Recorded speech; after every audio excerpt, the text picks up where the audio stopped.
यहाँ पर कोई भी टाइम जोन नहीं है। यहाँ पर हड्डियों को जमा देने वाली ठंड है। यहाँ पर एक भी इंसान यहाँ का स्थायी निवासी नहीं है। यहाँ पर कोई भी सांप, कोई भी रेप्टाइल्स, कोई भी एम्फीबियस जीव नहीं पाए जाते हैं। यहाँ पर ज्यादातर जगह ऐसी है जहाँ पर इंसान तो क्या, पृथ्वी के किसी भी जीव के कोई भी कदम पिछले करोड़ों सालों में नहीं पड़े हैं।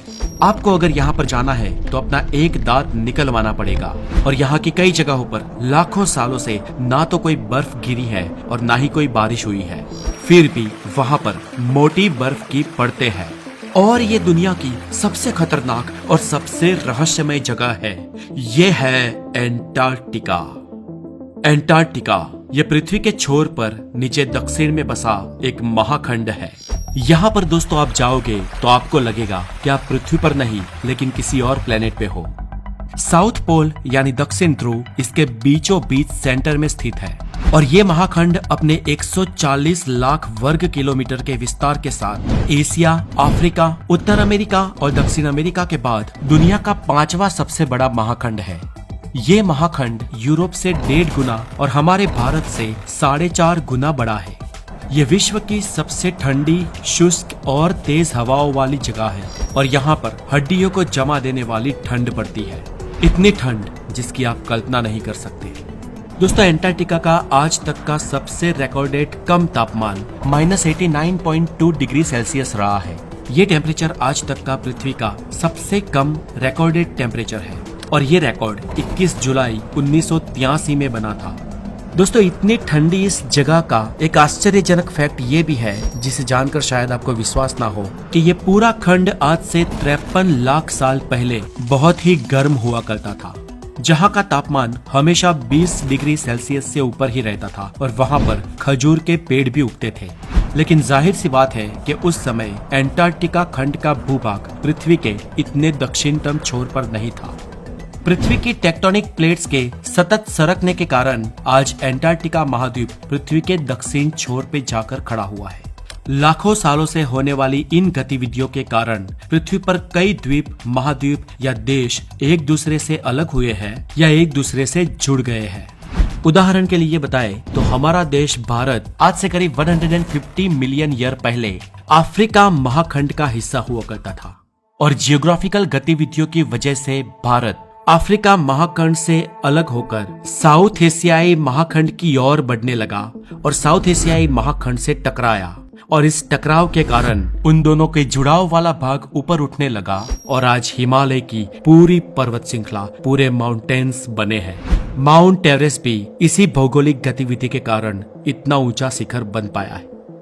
दोस्तों आपको जानकर ताज्जुब होगा कि एंटार्क्टिका की कई सारी जगहें ऐसी हैं जहां पर पिछले 20 लाख सालों से ना तो कोई बर्फ गिरी है और ना ही कोई बारिश हुई है, फिर भी वहां पर 20 लाख साल पुरानी बर्फ के बड़े बड़े पहाड़ मौजूद हैं।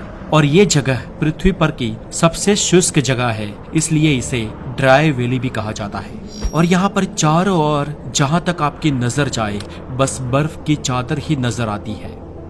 बर्फ के इस पूरे रेगिस्तान में औसतः 1.5 किलोमीटर मोटी बर्फ की चादर लगभग पूरे खंड पर छाई हुई है। जी हाँ दोस्तों, ये एक मोटी बर्फ की चादर के नीचे ढका एक महाखंड है। और यहाँ पर संपूर्ण अर्थ का 90% पानी मौजूद है। जी हाँ दोस्तों, इसका मतलब यह है कि पूरी पृथ्वी का 90% पानी सिर्फ एंटार्क्टिका पर ही बर्फ के रूप में मौजूद है और बाकी का 10% पूरी पृथ्वी पर है, जिनमें नदियाँ, जलाशय, महासागर, बारिश का पानी ये सब मिलाकर आता है। अब सोचो दोस्तों कि यहाँ की अगर सारी बर्फ पिघल जाए तो पृथ्वी का क्या हाल होगा। अब मान लो कि किसी कारणवश ऐसा हो जाता है तो पृथ्वी पर 200 फीट तक सी लेवल बढ़ जाएगा, यानी कि पूरी पृथ्वी मानो पानी का ग्रह बन जाएगी। और यूं मान ले कि लगभग पूरी मानव सभ्यता समाप्त हो जाएगी।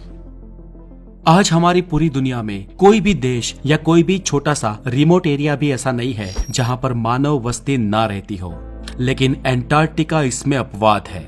इतना बड़ा महाखंड होते हुए भी वहां का कोई स्थानीय निवासी नहीं है।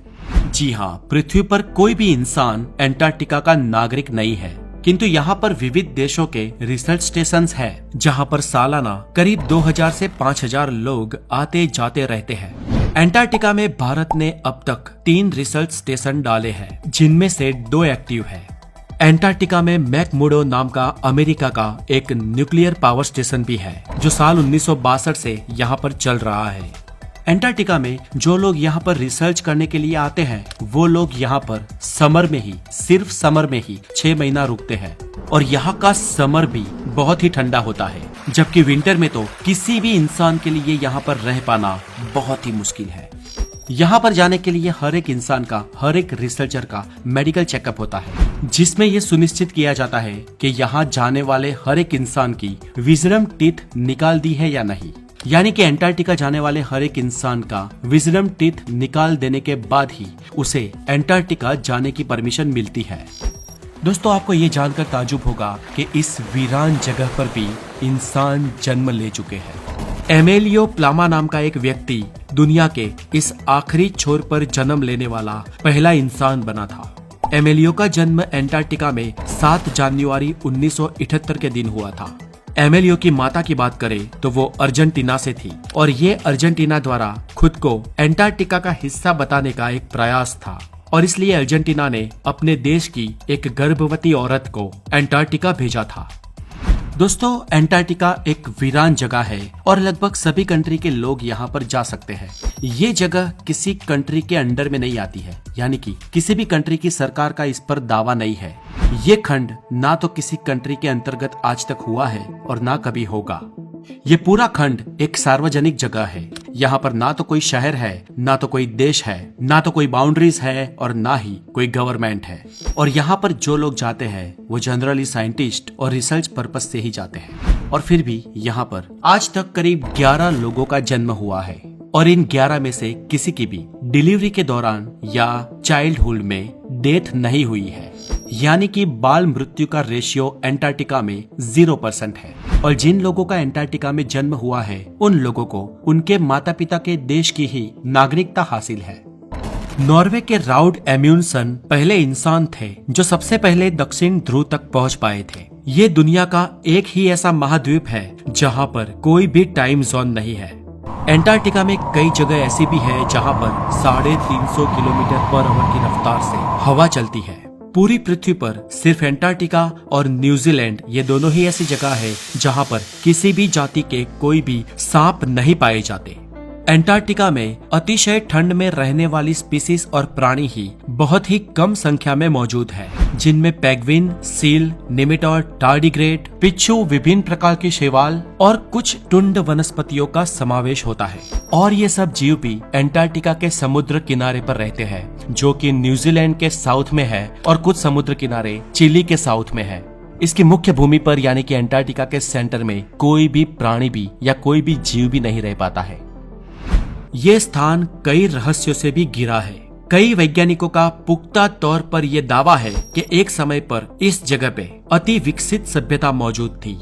ग्रीक दार्शनिक प्लूटो ने भी करीब आज से 2000 साल पहले एंटार्क्टिका की मानव सभ्यताएं और उसका संहार होने का एक वृतांत लिखा है, जो हमारे लिए चौंका देने वाला है, क्योंकि हम अक्सर ये मानते थे कि वहाँ पर जीवन संभव नहीं है। और इसलिए ये जानकर कुछ रोमांचक मनुष्यों ने एंटार्क्टिका की पास्ट सिविलाइजेशंस पर रिसर्च करना शुरू कर दिया और वहाँ पर खोजबीन भी की।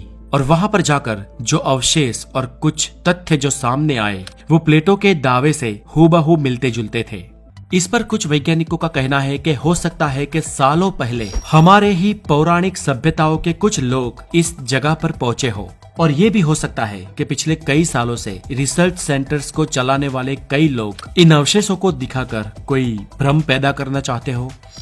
सच आखिर कुछ भी हो, लेकिन आज तक इस पर रिसर्च हो रहे हैं, और इन सबसे महत्वपूर्ण नेचुरल एलिमेंट्स की खोज, न्यूक्लियर स्टेशन और कई साइंटिफिक रिसर्च आज एंटार्क्टिका में जोरों शोरों से चल रहे हैं, और आने वाले समय में भी एंटार्क्टिका पर रिसर्च होते रहेंगे। तो दोस्तों, इस वीडियो में आज के लिए इतना ही। अगर आप द नॉलेज पर नए हैं तो हमारे चैनल को जरूर सब्सक्राइब करें और हमारे व्लॉगिंग चैनल के साथ द गोसाई के साथ भी जुड़ जाए, जिसका लिंक नीचे डिस्क्रिप्शन में दिया गया है। And stay tune with us. अब आगे और एक वीडियो के साथ, हेल्दी ज्ञान के साथ फिर आपसे मिलूंगा। तब तक खुश रहे, खुशहाल रहे। Have a wonderful day. Take care.